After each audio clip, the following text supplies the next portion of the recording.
Alors, donc nous, on est effectivement, comme l'a dit Dominique Touvenin, on est un petit peu inquiet de savoir ce qui va se passer à la médecine si effectivement la loi évolue vers un droit. Alors, j'ai appris avec Dominique Touvenin ce qu'était le droit positif, en tout cas vers un droit qui permet d'exiger. J'ai essayé de montrer, peut-être la médecine, c'est très compliqué et très simple. C'est très compliqué parce qu'il faut essayer de rester compétent dans son domaine. Et c'est compliqué parce que de mettre en place les espaces de soins dont je parle, ça prend du temps, de l'énergie, et il faut arriver à le faire, et ça prend du temps. Mais en même temps, c'est extrêmement simple. C'est-à-dire que c'est dans ce cadre-là qu'on exerce la médecine. Si on met une nouvelle loi qui peut exiger quelque chose, au sens de exiger de nous qu'on mette fin à sa vie, parce qu'elle estime, quelles que soient les bonnes raisons qu'elle peut avoir, le processus dont je parle, qui est le processus de construction d'un espace de soins respectueux des positions de chacun, tombe. Et c'est vraiment ça, moi, mon inquiétude, c'est qu'est-ce qui va rester de la médecine si on fait intervenir quelque chose dans le droit qui bouscule non pas notre vision, parce que j'espère que notre vision, elle est évolutive, et je redis, je pense qu'elle dépend, elle dépend, enfin, si on, en tout cas, ma vision à moi, c'est que tout est possible. Je ne suis pas fermée du tout sur, j'ai pas d'obsession. Donc, tout est possible. Tous les désirs des patients sont entendables, et il reste à construire notre histoire entre soignant, patient, et puis un patient, j'espère, soutenu par un proche. Voilà, tout est à construire, et on peut tout construire. Mais si quelque chose vient perturber cette discussion intime d'élaboration du bon projet, et je ne vois pas du tout comment la loi peut venir exiger de l'un ou de l'autre des parties quelque chose, parce qu'il me semble que c'est extrêmement difficile.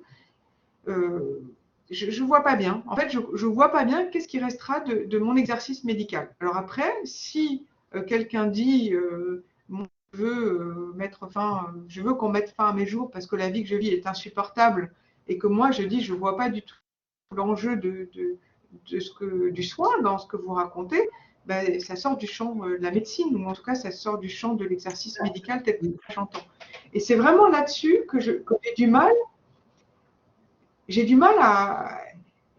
Je comprends bien le désir de nous demander, d'exiger de nous qu'on se comporte correctement, mais je ne vois pas comment on peut le mettre dans la loi. Je ne vois pas bien comment on peut. Moi, j'aurais envie de dire, je ne sais pas, qu'on soit formé, exigeons qu'on soit en lien avec, qu'on soit tous justement dans des équipes qui portent certaines valeurs, exigeons plein de choses, mais je ne vois pas comment on peut exiger dans une situation particulière que nous, on exerce quelque chose de particulier, indépendamment de notre liberté qui reste celle d'exercer notre métier avec une vision thérapeutique.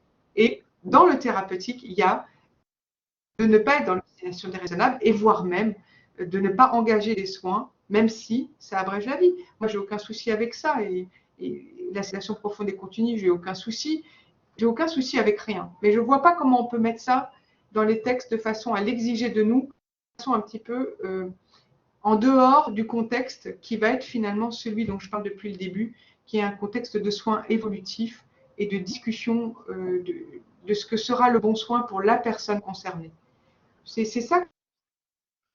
J'ai l'impression que la loi essaye de mettre quelque chose, la loi actuelle, je veux dire, que la loi actuelle essaye de respecter cet espace où le médecin peut faire plein de choses sans être responsable pénalement, le patient peut faire valoir son point de vue et exiger du médecin qu'il soit entendu, et puis il peut aussi être soutenu par un proche. Et ça, c'est les conditions pour mettre en place l'espace de dialogue.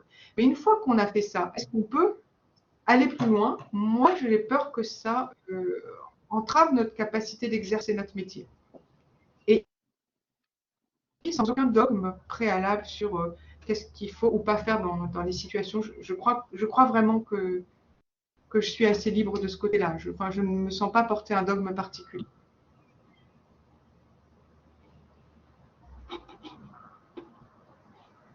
Merci Anne-Claire.